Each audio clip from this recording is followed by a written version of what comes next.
Hello everyone and welcome to the playoff edition of the Prep Rally here on madison.com. I'm Rob Hernandez, joined by Dennis Semrau. Dennis, we've been waiting all week to do this video. We have playoffs. We have playoffs. We have pairings. We have a field. And more importantly, the litigation between Milwaukee Mesmer / Shorewood and WIA is behind us. And one of the darker moments, I feel, for the WIA. Yes, when you have one of the members of the staff on the stand for 90 minutes trying to explain things, there's something wrong with the process. Yeah, I think there's something wrong with the process. Just getting into the courtroom, Dennis. The long story short, Milwaukee Mesmer / Shorewood, a team that competes against largely Division 6, Division 5 schools in the playoffs in Division 1, thanks to a court ruling this week. That's the, I guess the good news is that allows us to get the Division 1 and 2 pairings out. The bad news is it just it doesn't smack with any rhyme or reason that the rules of the WIA weren't followed. It doesn't, and then you look at the delays, how it just not impacted football, but everything else. There's standardized testing on Saturday. There's other conference meets. There's WIA tournaments, and we did not need this to happen. Nope. So, without further ado, let's plunge right into a look at the brackets here in the WIA football playoffs. We'd like to get to all 29 area games, but Dennis, let's focus on Divisions 1, 2, and 3 here. Starting in Division 1, all 4 Big 8 schools grouped in the same quadrant. Verona will open here at Curtis Jones Field against Watertown. At this point, they would draw the winner of the Middleton-Heartland Arrowhead game. The good news for the Big 8, 2 seeded teams this year. The bad news is they're in the same bracket quadrant as Waukesha West, another unbeaten team. Yes, Parker made it in, and unfortunately they draw the defending state champion. And we were looking for a rematch. There's a bunch of potential rematches in this in the tournament. The first one right here in D1, Verona, Middleton. What it would be in Verona this time. Well, and we can't get away without saying that Milwaukee Mesmer Shorewood gets into the field as the last team thanks to the court ruling. Dennis, they have a winnable ball game. They get to play Milwaukee Riverside out of the Week City Conference, a conference that has practically zero postseason tradition here in the sport of football.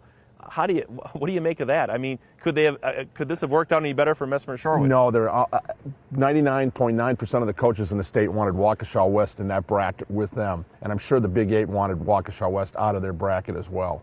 That was a natural switch, a potential switch they could have done. Be interesting to see how the WA justifies their circle or how that one was set up. Well, it would have probably been the way it would have gone had Mesmer Shorewood been eliminated from the postseason from the court ruling, and they had brought Milwaukee South in, bumped Milwaukee Tech up.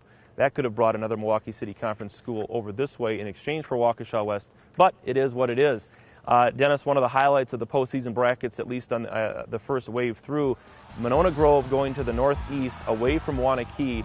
They've met 7 years in a row, I believe it is, in the postseason. If they do it this year, it would be a state final. Waunakee a top seed in a southwestern area bracket. Great news for the Silver Eagles. Well, considering they've lost 2 games in 2 years to a 2-time state champion, they deserve this. And I'm happy for Coach Mike Stassi and the Silver Eagles. I've seen them play this year. This is a team that could get to the state finals. They deserve that shot. Beaver Dam, the number 2 seed in the Group B quadrant that Waunakee is in. DeForest, the 3 seed. So this year it could be a DeForest Waunakee in the third round, which would be a great matchup as well. 2007, DeForest, Waunakee won in the regular season. DeForest, the only win they've had over Waunakee in the last decade was in the playoffs. And we go to Division 3, and Group C, Dennis, has been juggled around several times here in the time that they set the initial pairings to the time that they actually got it right. And we now have Jefferson as the number 1 seed, unbeaten at 9-0. Walworth Bigfoot, the number 2 seed. And then you've got Madison Edgewood at a 3 seed at 7-2. They will play Lodi. A pretty good matchup for the Crusaders in terms of being competitive, maybe a little bit too competitive for the first round. Originally, they had Edgerton on the draw. Well, I think they wanted a home game. That was the big thing, and they got that. And we thought originally they might end up playing Mount Horeb because that's been a traditional matchup. But it's nice to play a team you haven't played before. You know, we've talked about the Big 8, all those teams in the bracket having met each other. So I think it is a more competitive. Lodi runs the ball very well. We'll see how good the Crusaders run defense is. And quickly, Division 4, one of the marquee matchups on opening night. River Valley at 5-4, number 2 seed Marshall at 8-1. Racine St. Catherine's initially drew the 2 seed, Marshall the 1. They flip-flopped that one, but a good matchup for Marshall. I got to see Marshall play this year. Underwood's a quarterback, outstanding athlete. River Valley got knocked off right away last year. They had a very short playoff run. I think that's a great matchup. I'd love to work that one. Another great matchup. Broadhead Judah, the state runner-up in Division 4 last year, will open against a very good Platteville team. Platteville's only loss came in Week 9 to Lancaster.